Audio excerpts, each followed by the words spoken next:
Welcome to the Not My Weekend podcast. I want to say right up the top that we are officially playing 6 shows in a row at the end of May 2024. So please come out to them because we need to sell some merch and feed off your energy and feel excited because we've never done 6 shows in a row in our career. So May 27th through June 1st, you can catch us in Redding, California, Reno, Nevada, San Francisco, San Diego, Los Angeles, all up and down there. Link in our bio. We are opening for Calling All Captains in Redding, California, and then we are opening for Calling All Captains and Forever Came Calling on the rest of those dates. Click the link in our bio. All right. Talking about the next tour, the Not My Weekend's next tour that we did in the spring break of 2019 after our Yellow tour. So last time on the podcast, we talked about the first tour we did after releasing our EP Yellow. It was called the Yellow Tour. And then we wanted to book and that was during our winter break while we were all going to college. And then we wanted to book shows over our spring break. It was another, quasi DIY, not headline, but headline tour where we're just going around booking shows that are like good local shows and that hopefully we get to play on, right? Yeah. And we just didn't have anybody to partner up with on it, so it was hard to come up with I remember not being able to come up with a name. And then the best thing that I came up with for it was it was based off the MTV show. The MTV show Next. And I was like, all right, we'll call it the Next Tour, which is funny because it's I thought it was all right because it's technically it's our second tour kind of. It's only it was 7 shows. It wasn't anything crazy. Yeah, it flew right by. 1, 2, 3, 4, 5, 6, 7, 8 shows. Then I think we actually played all 8 of them too. Do you remember who was playing at the loading dock that time? Was it? No, I don't. We played at the loading dock a couple of times in Salt Lake City. One time we opened for Palais Royale there. That's the time I remember most well. That was the time we played acoustic and we just drove down. And that wasn't this time, was it? No. There was one person there to see Palais Royale when we opened for Palais Royale. We played acoustic for that one person and a handful of crazy people that were there to see the opening band that was a heavy metal type thing. They were nice. They were totally nice, but we've had some good and bad experiences at the loading dock. I'm surprised we drove there so many times. It was just me, Nick, my girlfriend at the time, and our friend Ian, who was Noah's older brother, just playing acoustic just because everyone else who we had in the band didn't want to play at the time. This is before Yellow. This is before anything. Mm-hmm. We were just doing whatever. So that was, had some weird experiences at the loading dock in Salt Lake City. But so we booked this tour over our spring break, and it's the Next Tour, and we've got some shirts to sell, and we're just going to play these good local shows, and we're going to be an active touring rock band, so that's why we book it. On the tour prior, on the Yellow Tour, we knew that we were going to call this the Next Tour over spring break, so we had filmed those promos in Uncle Frankie's bus. Right. Remember that? Yeah. Because my uncle had a big old tour bus, so I filmed the MTV Next promos. Here's Noah. My name's Guy Fieri. Oh, that's so funny that Noah said my name's Guy Fieri, and then he was on Diners, Drive-Ins, and Dives. That's so funny. Yeah. Yeah, Noah's been doing Guy Fieri related stuff for years of his life. Not My Weekend trivia. Noah has been on Diners, Drive-Ins, and Dives in Laramie, and Nick and I have both been on Hell's Kitchen. The same episode. Episode of Hell's Kitchen. But yes, we're and Jared too. He's in there. Yeah. You can see him. He's you can see him. Yeah. So me, Nick, and Jared have all been on Hell's Kitchen, and Noah was on Dine. Yeah, we should get on Worst Cooks in America or whatever. We should just get on an additional cooking show, or we should definitely, Food Network. My dad was on that episode of Diners, Drive-Ins, and Dives. Noah was on as well. Lots of Not My Because Weekend. I worked at the food truck that the episode was about. I worked at that food truck for years. You probably would have been on it if we were there. I would have. Yeah, my coworker was Sydney. Oh, really? Mm-hmm. Did she get to talk? Did she get to talk to the I don't guy? think she. Well, actually, she did. Yeah, she totally had like a moment? what do they call it? Where you talk to the camera. Oh, a talking head? Yeah, Talking Head. Nice. Very cool. That's sick. I think so. Or I could be misremembering. It's been a long time. Your dad didn't he? Didn't he have one outside the truck? His was like an interview type thing. It might have been the same. Again, what's the theme with me? I'm not remembering it well. Well, what's the difference between a talking head and an interview? Or like he was being They might have both been an interview, or they might have both been a talking head. I see. I'm not 100% confident. So, yeah, this was Not My Weekend 19, yes, as in 2019. That was cool. Aorta booked it again, same people that booked the Yellow Tour. And, yeah, we got out. We went to Salt Lake City, the loading dock. That was a weird show. First show of the tour was March 15th, which is really, we're 6 years since then. Damn. Yeah. Time has First show passed. of the tour was March 15th, 2019. We go to the loading dock. Oh, my God. Insane Clown Posse fans doing meth was that show. Do you remember that shit?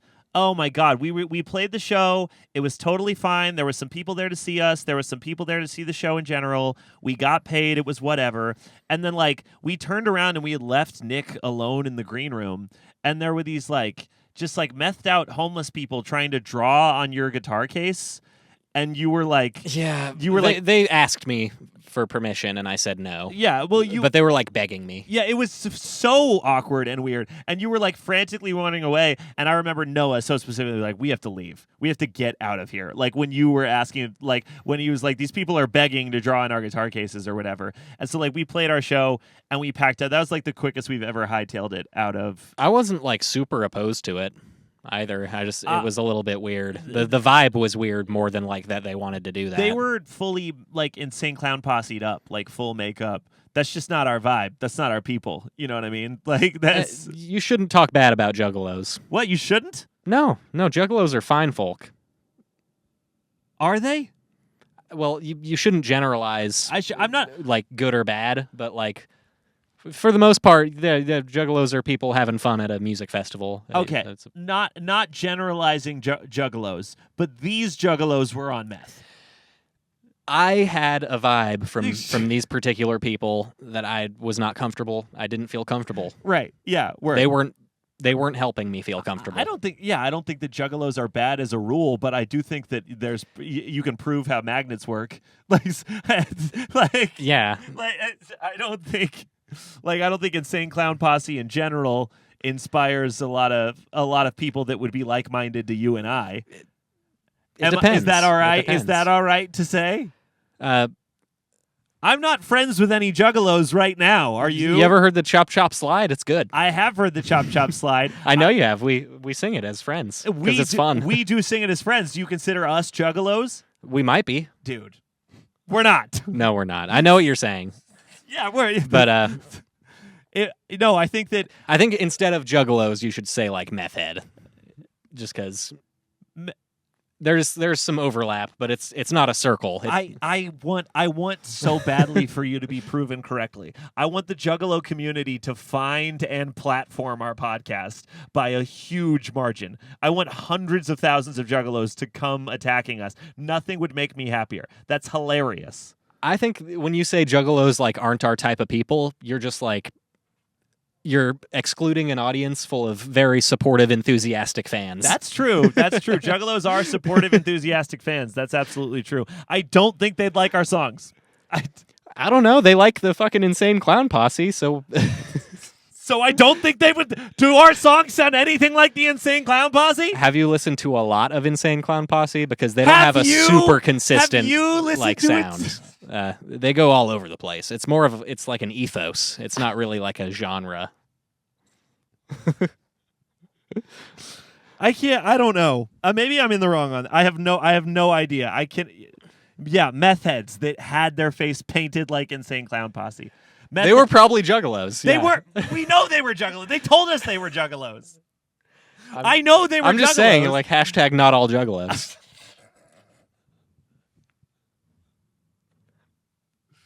Oh, my God. Okay. All right. Yeah, that's true. Do you remember what happened at the next show, St. George, Utah, at the Amusement Co.? Amusement Co. I don't really, honestly. St. George, Utah. I don't know. Can you bring up any evidence of this? Oh yeah, Properties of Nature. Side Montero. That was a good show. Yes, the St. George Amusement Co. show with this very good band, Side Montero. If they're still out there, please go check them out. That show was great. We had St. George Amusement Co. Was that venue a church? no, it was this thing. Was it that? Was this a church? I think that might have been a church. You know what it is? We're playing like in the live room of a studio. So we're at this venue called the St. George Amusement Co. And it's like the live room where bands record in St. George, and then they also host shows there. But there were so many people out there to see Side Montero and out there to see Properties of Nature, the headlining band. And then we played, and they were like, "No, this is cool. Like this is our vibe." Like we had a really great set. That was probably the best show of the tour by a lot. I remember that one being fun. Yeah, no, that was super fun. Look at Ed and I touching tips there. Oh, So good. Yeah, I'll put that on screen for sure. Yeah, so that was great. Fullerton at Program Skate and Sound. Fullerton, yeah. I remember that. Drive all the way to California. Was this the second time we'd played at Skate and Sound? It was the second time we played at Skate and Sound. We had played there previously before we released Yellow, so on kind of like a halfway tour. You know right, what I mean? and that set is on YouTube. You can find it. It's not even our channel. No, somebody else posted Someone it. who was in the audience uploaded it to their YouTube. Yeah, I watch that set sometimes. It reminds me of simpler days. Oh, we sounded horrible. I cannot bring myself to watch that set. You can watch it if you want to see, like, oh, thank God, not my weekend got good, if you'd like. You're playing the guitar all, like, we had that part that we genuinely thought was okay, where it was like, beep, beep, beep, beep, beep, beep, beep, beep, beep, beep. Yeah, it didn't sound good. It sounded so bad. It sounded awful. And Noah's playing bass. Yeah. Oh, that's bad. That's bad stuff. Bittersweet best It's not that song, that part or that song is so bad. It's that we were playing it on like the most unpleasant part of the guitar. Like it's the highest note we could play it on. I remember like later that year, we were like, why are we doing this? And we just played it we played it down lower and it sounded way better. Yeah. It's brutal. Just live and learn. A lot of live and learn. Yes, this was the second time we had played Fullerton. I remember we played a really good set during that show too. Hopeless Records came out to see us at that. We sounded really good. We felt really good. That set is also on YouTube on the same channel, same guy's account. So you can watch us play Fullerton both times if you want to look that up on YouTube for some reason. Yeah, that one sounded good. It's still Program Skate and Sound. I'm going to see Kyle play there on Friday, actually, going to Program Skate and Sound. Nice. It's a skate shop. It's a very cool venue that puts on punk rock shows. It's just a PA that you plug into and cross your fingers really hard that you sound good, so that's a little tricky. But we did play well, and people had fun.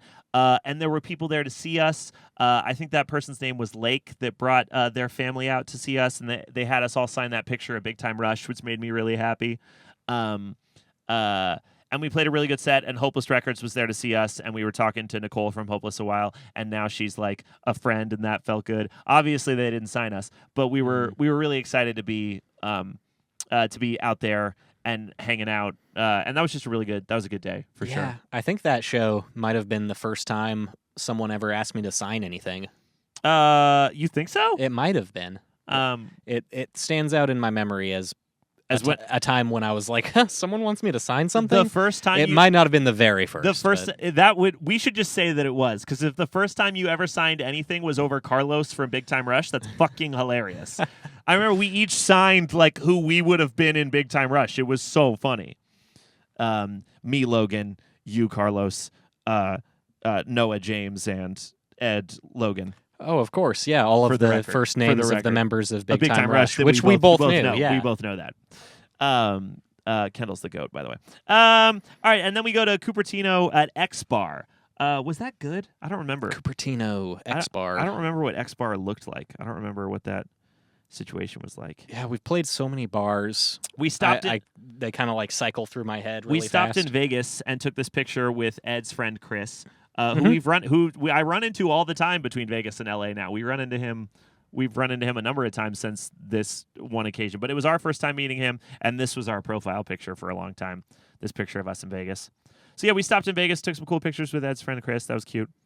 We got lunch with our label at the time, We Are Triumphant, and took the worst pictures that have ever been taken. I can't I cannot believe that shit. It is horrific. Why am I front and center? It's the worst photo. We are just blasted by sun too. Nico's there. This is the Nico that signed us. That's crazy. Thank God we've got our shit together now. We stopped him. We stopped at that VR place at the Void and played Star Wars VR. Yeah. That was super fun. We did some Star Wars VR. That was neat. You could like feel the lava, and it looked like Darth Vader was like breaking your ship. It was also when VR was nice and brand new. And then we played the Pegasus Project in Portland, Oregon, booked by Annie Tooncliffe, who is still our best friend in the world, who lives in LA now, and we see all the time. I was just at Craft Night with her. Annie has helped and supported and done a lot for Not My Weekend in many ways, and we've done a whole tour with her now because she was doing merch for Broadside. Mm-hmm. So, yeah, that was an Annie Portland show. That was fine. Then Bremerton, Washington at the Charleston. Bremerton, Washington is a place where we have always gotten severely punished. The Chuck. The Chuck. I like that venue still. I do like that venue, and it sounds good, and I think we played an all right set. Yeah. We've had like decent shows, but there's always been something, just some kind of weird thing. Yeah, for sure. The super cool venue. I love. It's like an old theater. It's an old that they theater stripped and turned into a venue. If it was packed and if someone slammed out that venue, it would be awesome. The feeling I got is it felt like playing a cool local show, like how they do it in movies in like the 80s. Yeah. You know, like how it is in movies in the 80s. Yeah. That's how that venue feels to me. Like Guitar Hero when you're like 3 stages in. And we always made our guarantees and we always sold some merch, but God, the people there just want to make you feel bad. It's been it seems like both times we played there twice, right? We played there twice. And both times it was just like we just left feeling sad and feeling like bad about ourselves for some reason, just because like something about the Washington of it all, maybe. The Washington, and just like people would come up to you after your set and they'd like say something like kind of negative and also like, you guys fucking 6 out of 10. You sound almost like a real band. Great job. Literally. Yeah. And also they'll do that for like 30 minutes. Like each. Yeah, they'll give you a really like in-depth, like, yeah, you sounded kind of bad on this, and it was like this. Here's this bit of minutia and that bit of minutia, and they just talk for so long. Every person that wanted to talk to us or say whatever outside of that show would talk to us for like 20, 30 minutes plus. Like, I've never been punished like that. I'm like, what is but like also just like what's in the water out here? Ed and I, we had busted off. Ed had busted off the side mirror on the van, which just in an accident or whatever, right? So he ordered a new one and replaced it. It's funny because I've done that since. Both the mirrors on this van are not the original mirrors. Anyway, he had ordered a new one to the venue, and him and I were outside replacing the mirror. And this stranger on the sidewalk, not at the show, not anyone who has anything to do with us, sees us doing this and talks to us for 30 minutes about all the ways we're fixing the car wrong and everything that's ever happened to his car in his life. And Ed leaves, and Ed says to me, he's like, see, what the fuck is going on here? What is it about Bremerton, Washington, that these people just like, it's like trauma dumping or something? I don't even, dude, I don't know. I can't. That's like a good microcosm of how the feedback felt like talking to people at that show. I don't want to throw people under the bus if someone was at that show and they talked to us and they feel like we're throwing shade. Next time we're in Washington, it'll probably be Seattle again, probably at one of those 2 venues, which we like very much now. Not that we don't like the Chuck, it's just like, I can't imagine being back there, honestly. I can't imagine being back in Bremerton. Maybe. Yeah. Maybe. Could I don't happen. Know. Stranger things have. Then we played Spokane, Washington at the Pin. I don't know what that is. The Pin? We played Spokane. Is there any evidence of that? No, I went through all the photos of my phone or whatever. That was probably fun. I remember the Bozeman show. Oh, wait a sec. Spokane, Washington at the Pin was fun. And all those motherfuckers went and bought our merch in the middle of our set. You'll remember, I did a shot of teriyaki soy sauce on stage. All right. Spokane, Washington at the Pin. This was probably the best and weirdest show of the tour. And I remember it really well now. Okay, good. We show up, the elevator's broken, and we have to haul, at the time we were still using amps, and we have to haul our amps up a flight of stairs. That kicked our ass, right? We've done that at several venues. We've done it at several venues, but we're in Spokane, Washington. This one's bad. We get in there. It's a very good, normal venue. Ed's stoked. He's like, this is a good, normal venue. Like, tell our booking agent, Andrew, that we want to come back here. I'm like, cool, sounds good. Noah's like, this is a good venue. This is cool. This is normal. We sound check. It sounds great. We're feeling good, right? It's us, a band of high school kids, and a shoegaze band. The promoter and the people running the show decide that night the order is going to be the high school band, then us, then the shoegaze band, just kind of based on like Facebook likes or whatever. You know, this is a different time. The high school band plays. They're really, really bad, but they don't have to be good. They're 15 and 16 years old. They're noticeably younger than us, and we're like 20 years old. You know what I mean? Like, we're babies, and they're noticeably younger than us. They play, they're really bad. Their drummer doesn't hit their drums hard at all. He's like barely tapping his drums. It sounds so weird. But they're playing like kind of inoffensive, nice pop songs. And all of their friends from the whole high school came out to see them, right? And then they get off. They're playing. The crowd is full because it's full of high school kids or whatever. They end. Their friends and family slowly start to leave. They're like, you played, we're out of here. Which is what happens. Which is what happens every single time. We load our gear on. We get set up pretty quick. The first song in our set is still Shake It by Metro Station. Right? At that point in time, probably. We did Shake It on the Yellow Tour. Maybe we were doing a different cover to open for this one. It was definitely a song that people knew. Right. And then it went straight into Bailing, I remember. Anyway, we get that set up quick enough that all those kids decide to not leave. So we start playing our set to literally nobody standing in front of us with like what is like 70 plus people off to the side about to walk out the door. And then we start playing Shake It or we start playing whatever. And I'm like, yo, guys, come over, come play. And they all immediately start having a great fucking time. And this guy's got a bottle of soy sauce, and I like take it from him and I slam it in the middle of the first song. You remember this now? I remember that. And everyone's like, it's totally some shit that I would still do right now, but it definitely worked, especially for getting the dudes to be like, yo, what the fuck? Like, yeah, you should do that every show. If everyone brings a bottle of soy sauce, you'll put me in a position where I am forced to you want to talk about staying sober on tour. I'll start slamming soy sauce live in front of you guys. Oh, wow. The sun. Yeah. Look at that. That'll happen.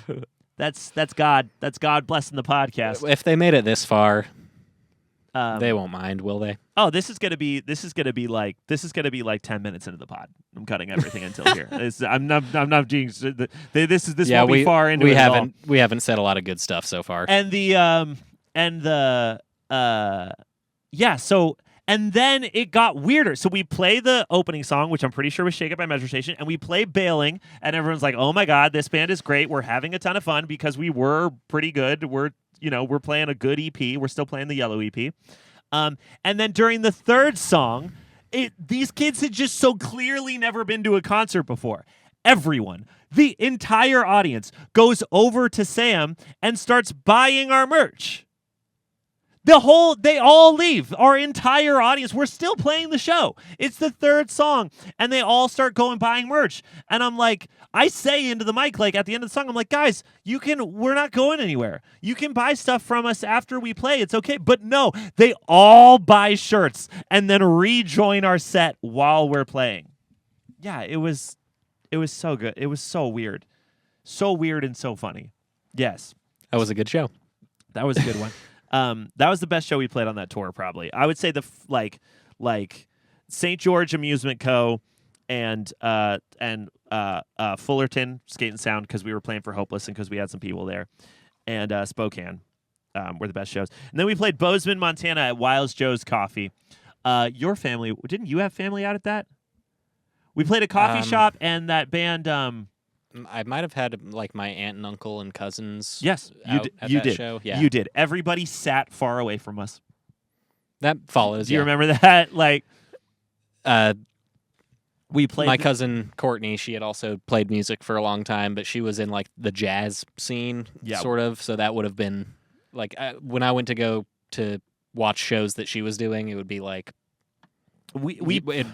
she'd be playing guitar like while people are eating breakfast or something. Yeah, we played a coffee shop, and we played a coffee shop, and it was mostly Nick's family and some other people that we knew, and we played a really cool rock and roll set where I was jumping up and down and doing all our stuff, and for real, like everyone that was watching us was seated like 30 feet away, just kind of going like, yeah, these are their songs, and I was like, our other buddy, just politely witnessing it, which is so funny. I'm just glad that hasn't happened since, I'm glad those days are behind us. We just wouldn't book or play a show like that now, and we don't have to because people would come out and see us, which is a nice feeling.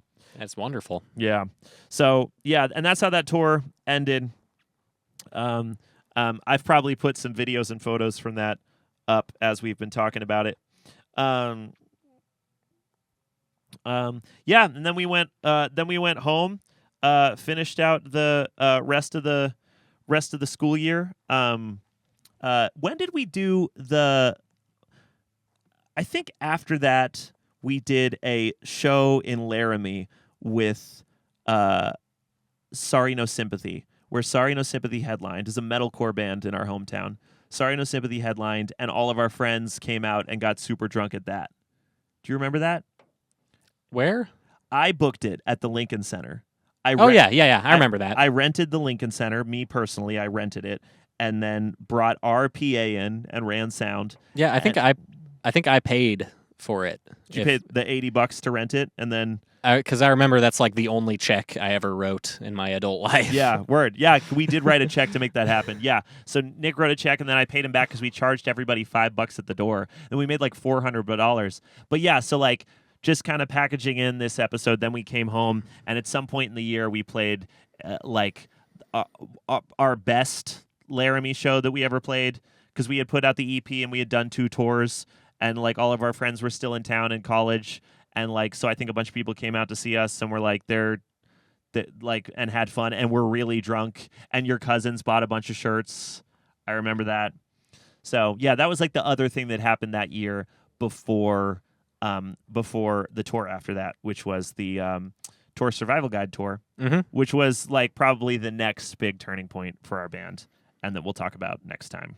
Yeah, I have some good memories from that tour. And but we don't need to get into that. No, the Tour Survival Guide tour was more eventful than this. Yeah, I'd say by quite a bit, probably. The most eventful too. The Not My Weekend Next tour is probably the least eventful tour that we've done in general. Yeah, it makes sense. But we made it happen. I've kind of memory hold it.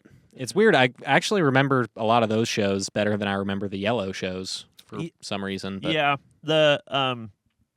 both of those are locked away deep in my brain. Do you remember your feelings after the next tour? How you felt like leaving that tour? I'm pretty sure I was just psyched to be on tour.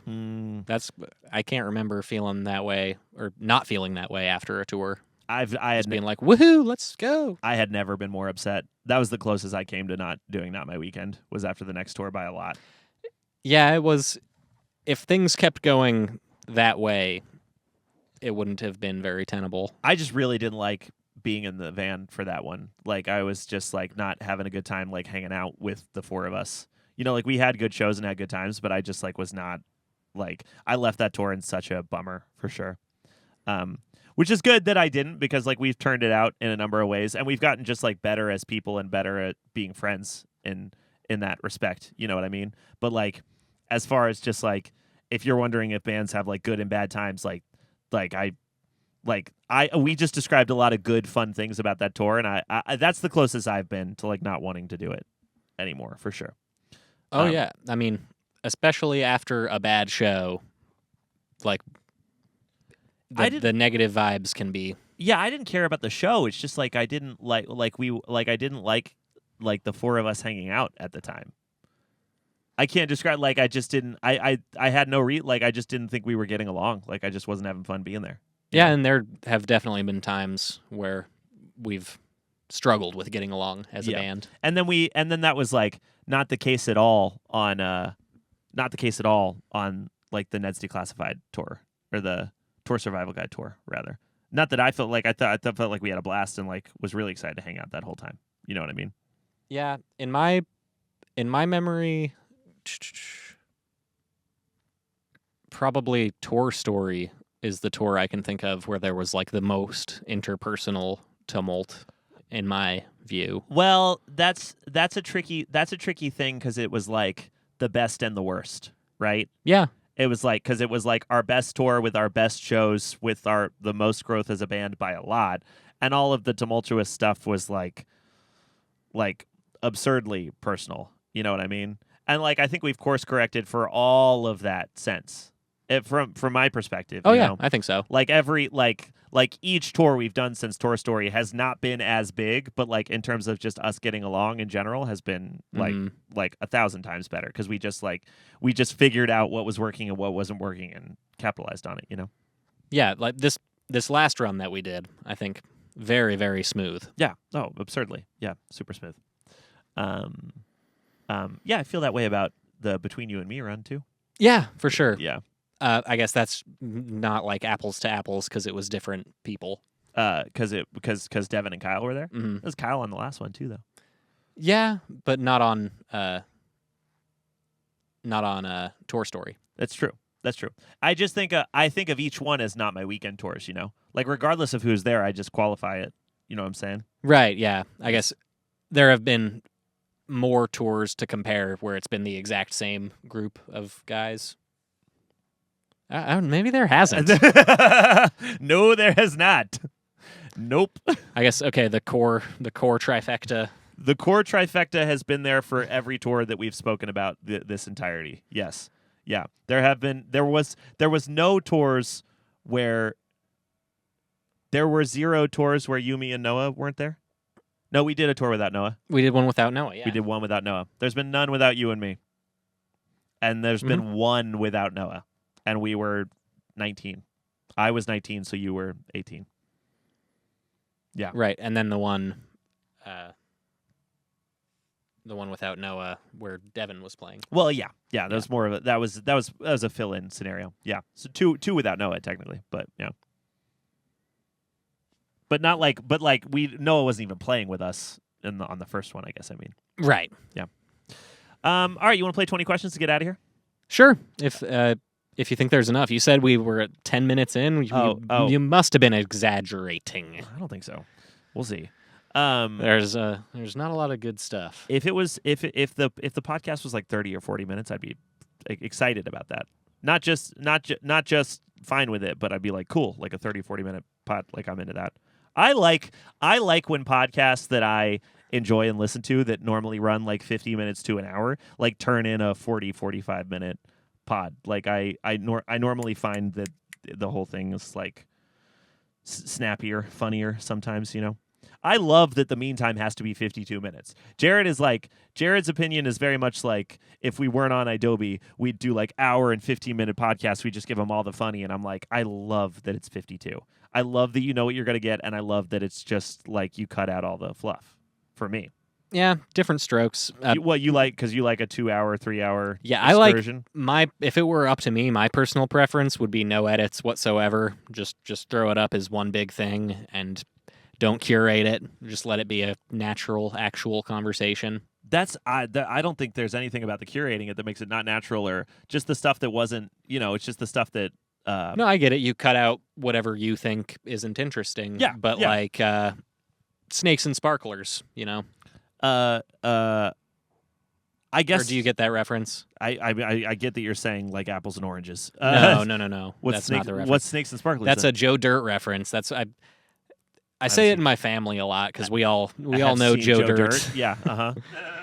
It's not about what you like; it's about the consumer. And to your point, yeah, consumers are into short form content. Yeah. That is. But back to my point, the whole point of clipping things out is to create like the little minute of content. But so then you have the clip. But I think for what I get out of a podcast is long form. I like it. Makes me feel like I'm I'm hanging out with people while they're having a conversation that's just a regular casual conversation rather than like deliberate content that was meticulously crafted or curated. It's just people talking. Like, that's what's cool about it, in my view. There's nothing about any podcast that I would consider to be meticulous. Like, it's just like, it's still conversation. You know what I mean? Yeah, it's always going to be conversation. But I guess I'm saying I think that as a podcast listener, I get value in moments that people might cut out because they might not find it entertaining. I find them valuable still. I would argue that we are trying to appeal to an audience that is not a podcast listenership, but is a band and like pseudo comedy listenership that happens to listen to our show. So it's like this is an audience that likes our songs that are 3 minutes long, likes our TikToks that are a minute long, and likes us enough to click on the podcast. So when they're with us for 46 minutes, that feels like this big, long excursion that we're giving them because they're used to experiencing us at 3 minutes at a time. Whereas if I'm watching a YouTuber that I like 20, 30-minute videos out of, and they give me a 2-hour podcast, I'm like, great, because I already like this guy for 20 minutes. I'm going to love it for 2 hours or whatever. Like, these people are like, I like this guy for the length of a TikTok, for the length of a song. Let's try it for 40 minutes. You know what I mean? I just think it's all like, if we were ripping these podcasts and we're on episode 30, we're 6 months from now, and we're getting 1,000 views an episode consistently on this, I'd be like, yeah, let's try one that's 90 minutes, because now there's 1,000 people that are down to hang out with us for 50. You know what I mean? That's how. No, and that's good thought. Yeah, I think that makes a lot of sense. Yeah, I just like, especially because most of what we're saying isn't very interesting objectively. Yeah, right, exactly. That's how I feel. You know what I mean? Also, like, just like the Not My Weekend podcast, in separation from the Meantime, is like people that listen to the Mains podcast and people that listen to Set It Off's podcast, and I know for a fact those people don't listen to other podcasts because they're music fans. You know what I mean? As opposed to you and I, who put on plenty of comedy, you know, long form stuff. During our day. You know what I mean? All kinds of different styles of stuff. Well, now I definitely think it's all in there. So, but hey, look, I'll leave part of that conversation in the podcast. That was more interesting than a lot of other stuff that we were talking about. If you're listening to this and you're like, man, where's the no, like, give it to me for 2 hours. Like, I'll listen to you guys talk about whatever. Then leave that in the comments. And by all means. Then I'll at least give it a shot if there's like a number of people that feel that way. But yeah, I don't know. 20 questions. All right. I did it last time, so you're up. Oh, I'm thinking of some. All right. Okay. A famous person, though, I feel like is a good rule set. You know if you say so. I think so. That is how I did it, so to be fair, I suppose. No, but I gave you that parameter, though. I said, yeah, a famous person. Okay. All right, let me think of one. All right, I got my person. 20 questions. Is your person a woman? Yeah. Okay.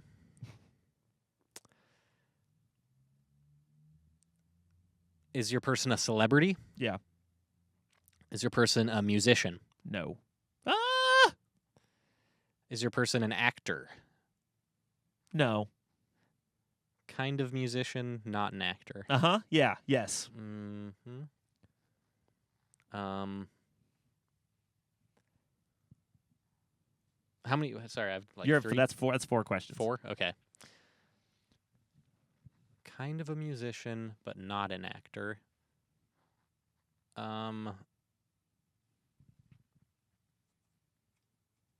Oh gosh, there's so much. How can you be kind of a musician? Let me think.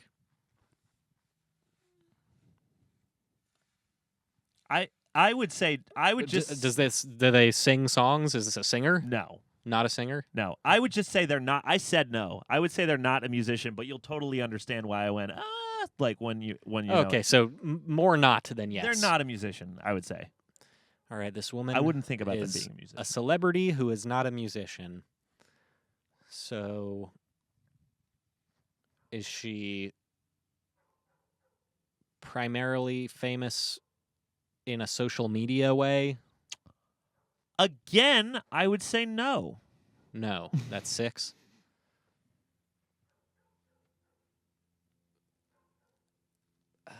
Okay, interesting.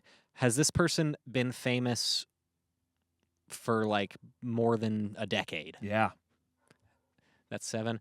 Has this person not an actor? I didn't think of someone that you just like don't know. Don't worry. Oh no, I know. Yeah, There's lots of different roles. I wouldn't have said like Travis Barker's daughter or whatever. Yeah. Yeah. Is this person a politician? No. Okay.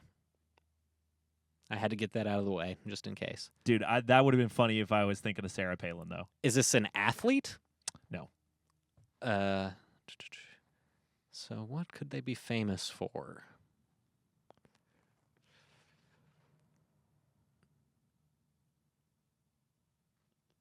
Not an actor, not a musician, not an athlete.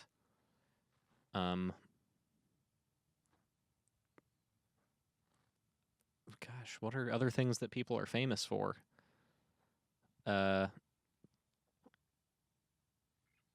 Is this person like a host, like prominent, known for being a host of something? Prominent? No. Not known for being a host of something. That's 10. That's 10. You're only halfway there, and you've got a lot of information.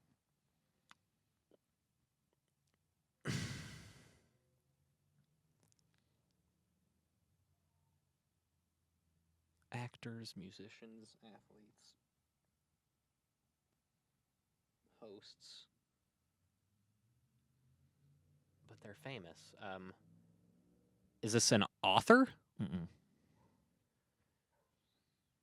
And it's not like a social media fame. They're not like a TikToker. This was a previous question. No, they've been famous for too long. Right. Like they're definitely like famous on social media, but they've been famous since before social media. Mm-hmm, which was part of my question. Part of your question. Yeah. Well, I guess that's 2 questions. A little bit. But I'm giving it to you a little bit. Years. Yeah. Yeah. Pre-social media famous, but not like a host of anything. Not a musician, not an actor, not an author. Not like a. I shouldn't have said author. I should have said writer. But it would still be no. Okay. Well, I'll call that 11. You don't have to. You don't have to. I'm taking too long. This Okay. is taking way too long. No, mine took this long. Okay, sure, fine. I remember because I edited it last night. Edited it. Is this a scientist? No. No, she is not a scientist. You would not describe this person as a scientist. But I wouldn't describe them as an actor or No. a musician or a writer You wouldn't. or a host. Is this like a famous for nothing type of person? You could say that. Okay. People have been known to say that. Yeah, this is someone who's been accused of being famous for no reason. Yeah, yes, sir.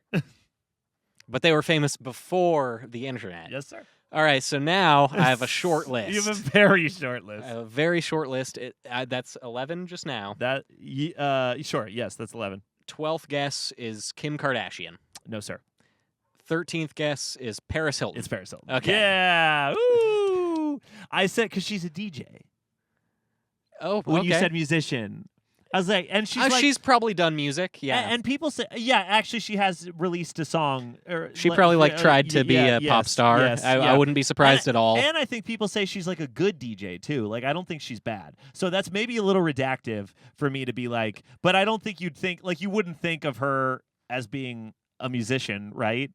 Whether you're a good DJ, I have always argued, has more to do with your taste in music than anything else. Sure. Unless you're being like a really technical like turntablist DJ Yeah. where you're doing like scratches or And like super complicated integrations of different songs. And actually, she has definitely released songs where she sings. I shouldn't have been. I said she like wasn't like Paris Hilton fans. Yeah, she's not known for her singing. This is a bad episode for Paris Hilton fans and Juggalos. If you are a Paris Hilton fan or a Juggalo, you're like, okay, so fuck Not My Weekend. God forbid we find the one Paris Hilton that is a Juggalo, the one Paris Hilton fan who's also a Juggalo, like wearing like pink clown makeup. It's like... Yeah, we lost that person forever, for sure.